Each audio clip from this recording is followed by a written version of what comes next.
Salut tout le monde, j'espère que vous allez bien. Bienvenue dans une nouvelle vidéo. Cette fois, je vais parler d'un nouveau plan de la production écrite. Il s'agit du plan concisif. Alors, c'est quoi un plan concisif? Le plan concisif permet de joindre deux opinions différentes ou contraires, c'est-à-dire être avec et contre la thèse. C'est à la fois un plan qui contient les deux opinions, les opinions. L'opinion qui est avec la thèse et l'opinion qui est contre la thèse. Je vais présenter un canevas du plan concessif. Pour l'introduction, on peut écrire ceci. Donc, personne ne peut nier le fait que le thème ou le sujet est un sujet très débattu dans le monde et qui a partagé les opinions en deux parties. Les uns sont avec la thèse, d'autres sont tout à fait contre. Alors, quels sont les arguments de chaque partie?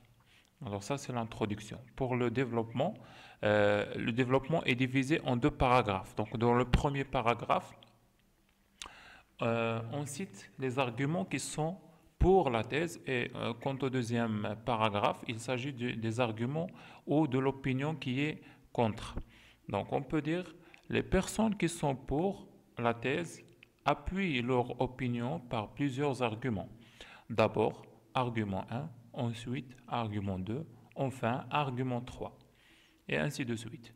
Donc d'autre part, il y a des personnes qui sont contre et se défendent par d'autres arguments. Primo, argument 1, secondo, argument 2, tertio, argument 3, enfin, le dernier argument.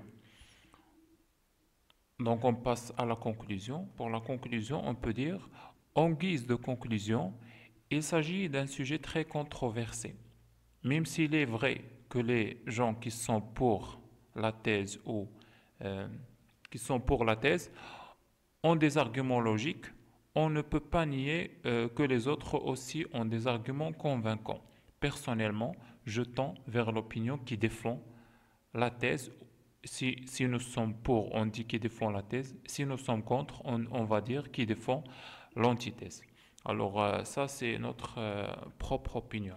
Donc je vais donner un exemple pour mieux comprendre le canevas. Euh, donc ça, c'est le sujet sur lequel on va travailler. Donc certains pensent que les traditions sont importantes pour la société, mais d'autres pensent que les traditions n'ont aucune valeur. Que pensez-vous des deux opinions? Alors, pour ce sujet, on peut choisir soit plaidoyer, soit réquisitoire. Maintenant, je vais travailler sur le plan concisif. Alors, qu'est-ce qu'on va faire? Donc, la thèse, c'est avec les traditions. L'antithèse, c'est contre les traditions. Alors, pour l'introduction, euh, on peut écrire ceci. Donc, personne ne peut nier le fait que les traditions est un sujet très débattu dans le monde et qui a partagé les opinions en deux parties. Les uns sont avec les traditions, d'autres sont tout à fait contre. Alors, quels sont les arguments de chaque partie?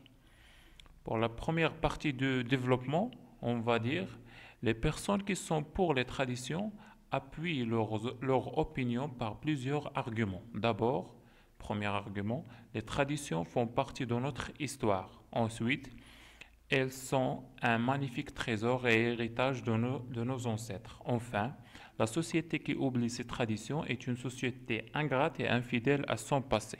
Pour la deuxième partie du développement, on va dire d'autre part, il y a des personnes qui sont contre et se défendent par d'autres arguments.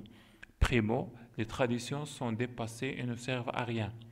Secondo, nous vivons dans une époque de la mondialisation qui rend les peuples semblables en adoptant un seul mode de vie. Tertio, il faut se débarrasser du passé et vivre notre époque. Voilà, donc pour la conclusion, en guise de conclusion, il s'agit d'un sujet très controversé.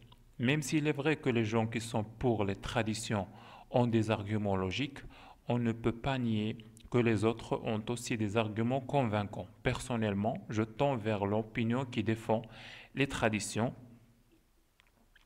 ou, si nous ne sommes pas d'accord, on va dire je tends vers l'opinion qui est contre les traditions. Alors c'est ça le plan concisif. J'espère que vous avez compris et j'espère vous revoir dans une nouvelle vidéo. D'ici là, je vous dis au revoir.